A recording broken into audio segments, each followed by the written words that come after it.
এই হলো মেহুলি। একমাত্র প্রাণের বন্ধু বলতে যা বোঝায়, ও হচ্ছে আমার কাছে সেই। আজ অনেক দিন বাদে আবার একসাথে আড্ডা দেবো। মেয়ের জন্য এই ডাইনোসরটা নিয়ে এসছে। বাবা, সে তো পেয়ে কি খুশি! আর এটা স্পেশালি কাকিমা নিজের হাতে বানিয়ে আমার জন্য পাঠিয়েছে।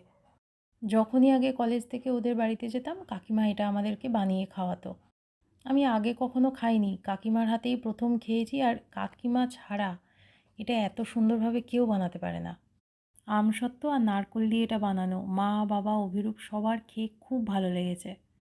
এরপর শুরু হলো আমাদের খাই খাই পর্ব। একটার পর একটা ড্রাই চিলি চিকেন, স্যালাড, আর এগুলো তো আর আলাদা করে কিছু বলবো না। যখনই বন্ধুবান্ধবরা মিলে এরকম টুকটাক খাওয়া দাওয়া হয়, মেয়ে কিন্তু আমাদের সাথেই থাকে। ওকে ওর পছন্দ মতো একটা কোনো ড্রিঙ্কস দেওয়া হয়, সেটাও ফ্রুটি, মাজা, যা পছন্দ করে সেটা ওর জন্য কিনে আনা হয়।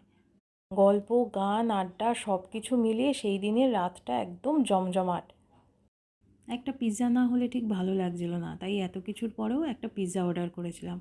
আর সেদিন ছিল অভিরূপের জন্মদিন। এটা কিন্তু কেক নয়, ভাটিলাল কোম্পানির একটা আইসক্রিম কেক।